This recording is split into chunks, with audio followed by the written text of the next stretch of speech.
tens of millions of dollars trial and error process to determine this ligand. And in space, we can take it up there for 2 or 3 months and provide them a structure. And so we can, therefore, we believe we'll be able to save years and tens of millions of dollars off of each drug that gets developed. And for certain classes of drugs, of course, not for everything in the universe. But the point is, there's basically an infinite number of these targets. And so it is if this works, which we're proving that I believe that it does, it's worth many, many millions of dollars over a very long period of time. And I think there's similar things in vaccine development and other areas that are just as promising. So you painted a convincing picture for bio experiments in space, but you also said that very little scientific and technological research is being done on the ISS. Is that because we don't yet recognize the significance of like plenty of time and we've known how to do crystallography for a long time? So what's the disconnect there? So here's the main disconnect is that the nominal crew on board the space station until quite recently was 3. And 2 of those 3 are the absolute minimum required just to keep it alive.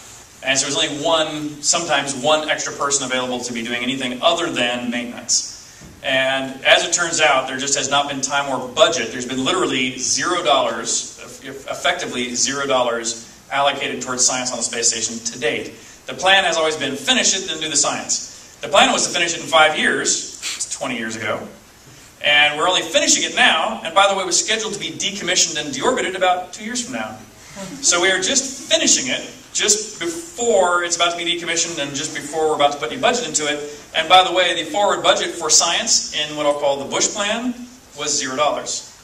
And so another part of stopping Constellation was to take $5 billion or so per cycle, a 5-year cycle or something, $1 billion a year at least, and put it into doing science on the space station. So in other words, is to budget science on the space station. Okay, so the primary enabler would be an entirely autonomous lab, would you say? Like some kind of self-contained lab that would do this experiment for you with no human interaction? Well, for my particular one I'm describing, it actually requires very little human interaction. It probably could be done in an automated way, except that it has to stay up in space for fairly long periods of time and has to deorbit with a heat shield. And so it would require something a little special. So as long as you have a space station, you might as well park it there. If there was no space station, it could probably be cheaper to do in an autonomous way, for my particular experiment I just described. But what's also interesting too about the space station going forward is the fact that, again, even those costs should be dropping radically. As soon as you go from the space shuttle to, say, the Dragon from SpaceX, the cost per astronaut should go from $300 million down to no more than 30. And so as soon as you do that, you've already made the process 10 times cheaper. But again, it has to go farther.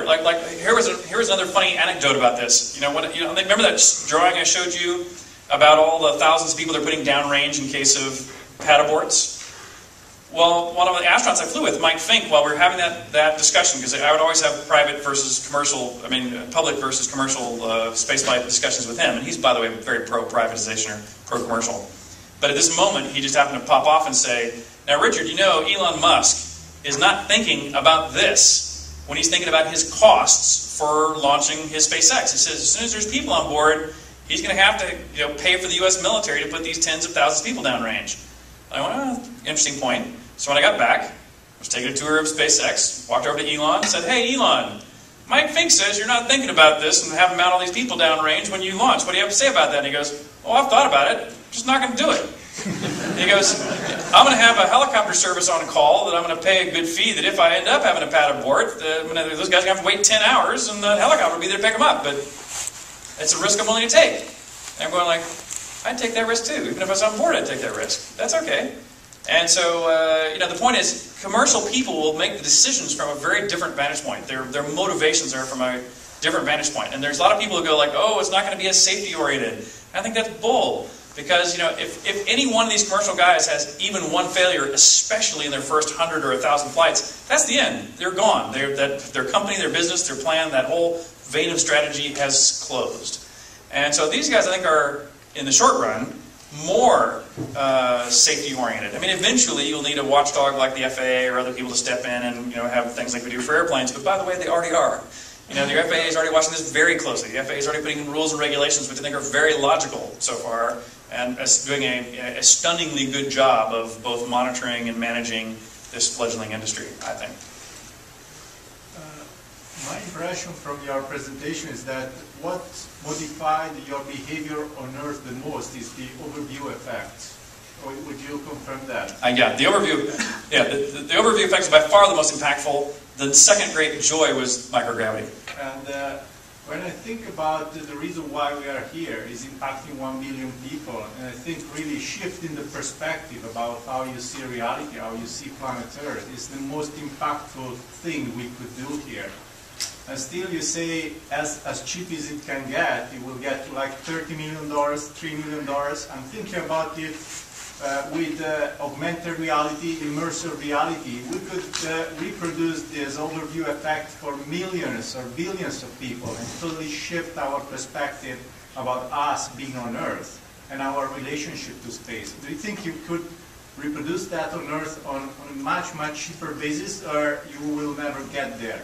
Well, so I have a couple angles. Let me back up and just talk about a couple of things you said. One is, when you talk about this group trying to affect billions of people, so I've also been on and off the board of the X Prize, which also, which of course shares a similar vision. And so while I think that the overview effect is one of the, but for me, in my personal experience, is by far the most profound life-changing event that I've had in my life. But I think there's still all kinds of other ways that you could impact the vast majority of humanity, like fresh water being one of those that I think clearly from a future of the species, giving fresh water to the people who don't currently have it, and ensuring we have fresh water going forward the next 50 to 100 years, I would put easily in that same list. And so I would not argue that the overview effect is more important than many of the other things I know you guys are already discussing. It's just, but it is also important.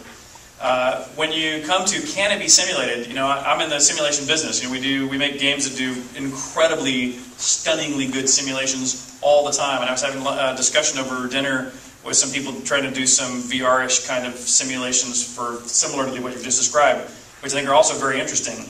However, it's like people have always, as soon as I got back from space, people were like, "Hey, Richard, you're going to do a space game now? Or are you going to do a game about launching a rocket into space that's accurate?" Or NASA is now funding a reasonably accurate space game.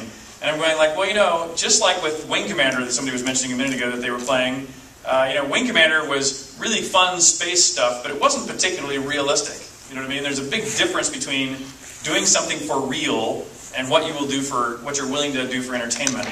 And so I'm not sure that, why it worked for me, why the overeffect works, is because you're looking out the window not for a minute, not for an hour, but for days. And it's compelling to look at for days because it's perfect fidelity.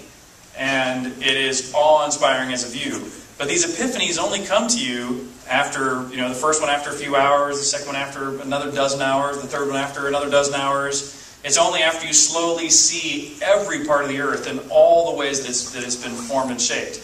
And so I'm not sure how we can simulate that on the Earth without sending people there.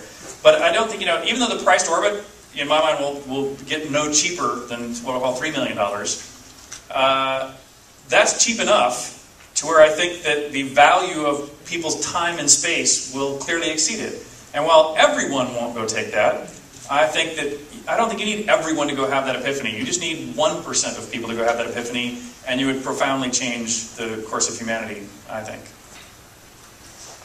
Okay, back to that. So that medical test you have to take to go into space, that sounds pretty cool. Can a normal person get that, or do you have to, there are only specific NASA physicians that do that? And also, what are all the different things that happen to your body that are different in space than I don't think you can compare for? Yeah, so the test I expect anybody could just go get. I mean, it was really kind of funny because until you pass your medical test, it's possible you'll flunk out.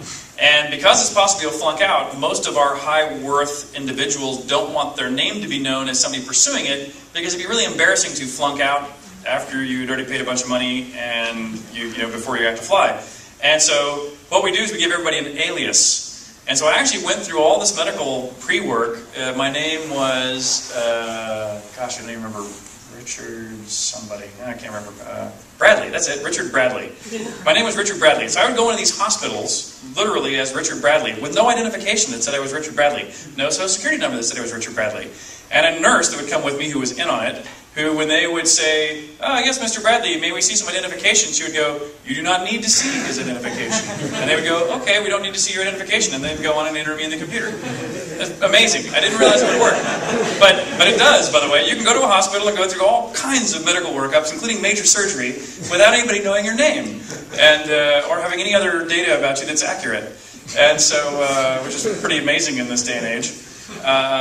But you can go through that. But the problem is that many of it, they wouldn't want you, doctors would advise you not to, because you have to go get so many detailed x-rays and CAT scans and things of your body that you dose yourself in ways that would, for most circumstances, be not advised. And so you would only do this level of completeness if you were devoted to it. But for example, I know a lot of really good things for myself now. For example, I already knew that I had hereditarily high cholesterol in my family and for me individually, but I also now know I have exactly 0 plaquing in my arteries in anywhere in my body, because they have studied every capillary and vein, and artery in my body to the nth degree, and I have no clogging of any kind. So I have some good news there. To talk about the physiology, it's interesting that there's 2 kinds of adaptation that occur both on the way up and on the way down. There's more than 2, but there's 2 kind of big ones. One is vestibular. And what's interesting about this is, your inner ear, which gives you your sense of, it's what I'll call your gravity detector, tells you which way is down. What's interesting about that is my dad, even when I was a kid, would do tests where they would drop cats with slow motion cameras and things to see how this function worked. But when you go into space, of course, the fluid in your ear now floats. And so what happens is if you move your head forward while you're in space, the fluid goes to the back, which makes you feel like you're falling down. And so this disagreement within what you see and what you feel tends to make you sick. On the other hand, your brain is really plastic. In about 3 days, it just rewires. And now you have an accelerometer in your head. And you don't think of it anymore, and you can feel that I'm accelerating my head forward or back, whatever, it doesn't matter, until you're on the ground. And when you're on the ground and you're lying in bed with your eyes closed, the fluid sloshes the back, which makes you feel like you're accelerating forward. And so when you lie in bed, you feel like you're tumbling over and over and over, so you feel like you have the drunken bed spins when you get on the ground. The other big one is what's called fluid shift. And, like right now as I'm standing here, even you as you're sitting, your veins in your lower body naturally constrict to keep the blood pressure constant in your head.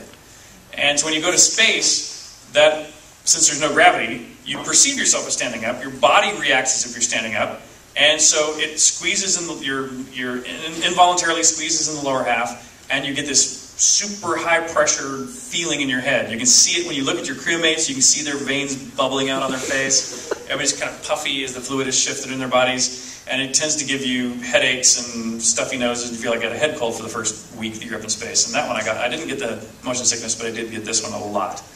But then it reverses on the ground. By the time you come down, your body is shut off that automatic function. And so the reason why astronauts are often wobbly is not only because your muscle control has been turned off because you weren't using it. It hasn't really atrophied nearly as much as it just turned off the connections. But similarly, when you stand up, the blood rushes into your lower part of your body, you get lightheaded and pass out. And so the whole first week that you're on the ground, you can't get out of bed without a doctor there. They won't let you. That if you're going to get up and go to the bathroom or whatever it is you want to do, somebody's there holding your arm the whole way. But I'll take one more question and then I'll call it a night. Yeah. Can you show the video of the re-entry? Yeah. I'll put that up here as my closing. I'll take one more question, then I'll run that video. Yeah. This is a dumb question. Sure. What games are you playing right now? Playing. My favorite game right now, other than, of course, I'd have to put a plug for our Centerport casino games that we're already releasing, and we're working on the sequel to, or the prequel, the spiritual prequel to the Ultima series. I don't own Ultima anymore, so can't use the name. But we're working on a game called Calabeth, so we're doing an online game. But other than those, I would actually say the ones I'm playing the most are my favorite game. Almost all my gaming is on the iPhone these days, by the way. And Plants vs. Zombies is definitely my favorite. Yeah, I think it's by far the best game made so far on mobile platforms. Okay, so let me run this video for you, and I'll just let this run, and I'll come pack up and happy to chat with people if they want to come chat as well too. But I'll say my goodbyes now and run the video as a closer.